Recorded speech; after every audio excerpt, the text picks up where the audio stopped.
Hey friends, welcome back to Freedom Homestead. I'm Tangi, and today we're in the kitchen whipping up a delicious keto meal.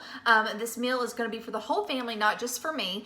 And I wanted to show you how I made it. It actually comes from the Southern Keto Cookbook, which I will have a link to that cookbook in the description box below. My good friend Shakima from One Mom, Two Girls, Two Boys, Ate and All sent it to me because she's awesome like that. But before we get into that, I wanted to show you a clip. Today we had some visitors stop by, and they are called Keto Country Homestead, and they are some very sweet people, a big family. And so if you are interested in homesteading, the keto life, big family life, homeschooling and all that good stuff, then be sure to check out Keto Country Homestead. I'm going to throw a link to their channel in the up in the iCard and down in the description box below. But you guys, these are some solid people, and they have a great channel, so please check them out.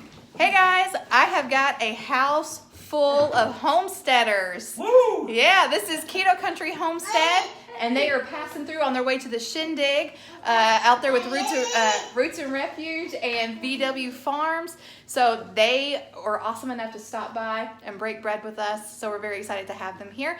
If you are not familiar with Keto Country, I'm going to let them introduce themselves. Okay, so actually, she said we're just passing through, but the reality is we're going to stay for a few days. No, I'm just kidding. That's okay, we got room.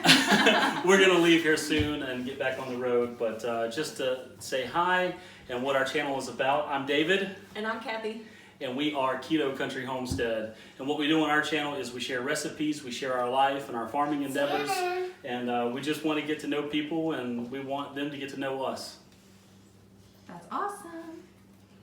You have it? I Okay. mean, like a video, a recipe video. Okay, so I just want to show you guys really quick, for those of our friends that are keto or dabbling in the low carb life, they brought this keto bread and it is phenomenal.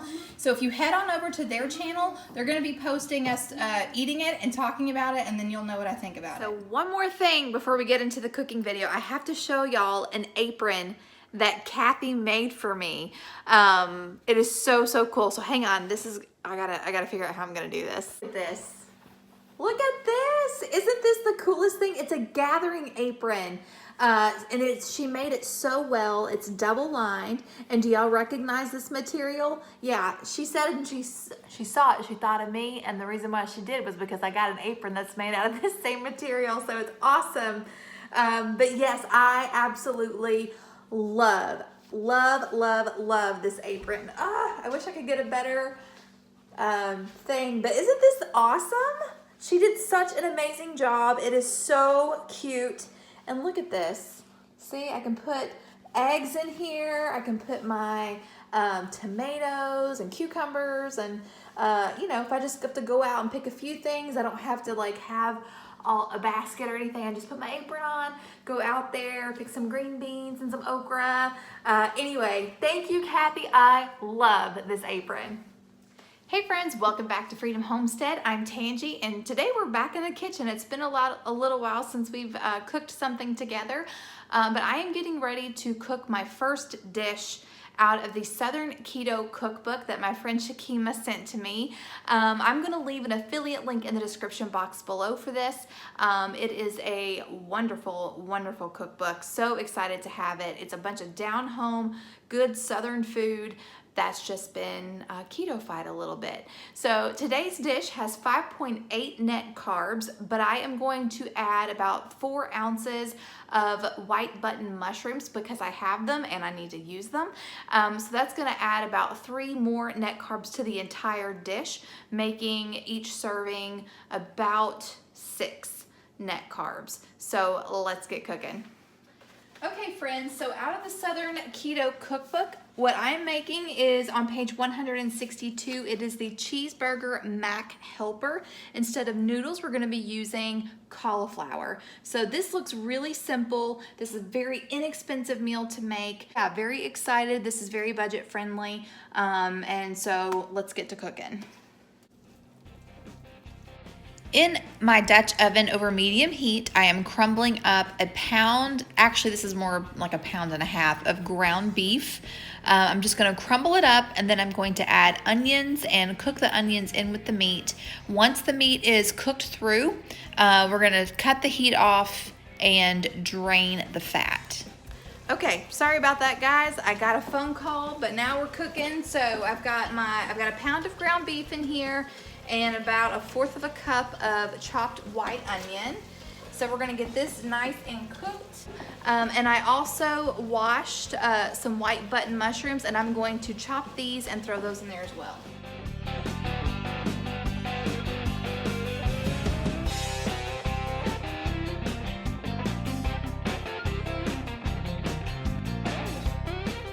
I've shown this before, but in case you haven't seen it, anytime I go to drain grease and I don't have like a tin can that I can drain it into, I just line a bowl with aluminum foil and then put the colander on top and then drain the grease that way. That way, after the fat solidifies, I can pitch it or give it to the dogs or whatever.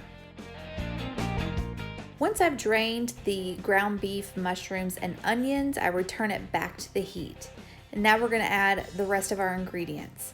We've got an 8-ounce can of tomato sauce that's going in. Our spices that we're using are 2 teaspoons of paprika, 1 teaspoon of chili powder, 1 teaspoon of garlic, 1 teaspoon of dried parsley, and then we're going to add, it calls for a 1/2 teaspoon of salt and pepper, but I just do it to taste. I think I ended up using a little bit more than 1/2 teaspoon of salt. Now we're just gonna give that a good stir, and now we're going to add in our cauliflower. This is a 12-ounce bag of cauliflower florets from Walmart. It's only $1, great price. We're gonna get all of that stirred together, then we're going to turn the heat down and cover our dish and let it simmer. After the cheeseburger mac has simmered for about 20 minutes, it's time to put on the finishing touches. Now the recipe calls for 2 cups of shredded cheddar cheese, and it definitely would have been much better with cheddar or maybe even sharp cheddar. But I didn't have that, I had some mozzarella. So I just sliced 1/2 of a mozzarella block. It was so about 4 ounces I topped the recipe with. And it was good, but it wasn't great. And I really think that it definitely needs the cheddar cheese. So here you see me dividing the pot into fourths because this recipe makes 4 servings. Each serving is 5.8 carbs. So here I'm just dishing it up, and when we come back, I'll show you what my plate looks like. Okay guys, it's time to try the meal. Look at my salad. The salad looks pretty. It's good. It definitely needs a little more salt than what it calls for, but it's good. Anyway, I hope you guys give this recipe a try. I hope my family likes it. We'll see. But anyway, that's all I got for you guys today. Until next time.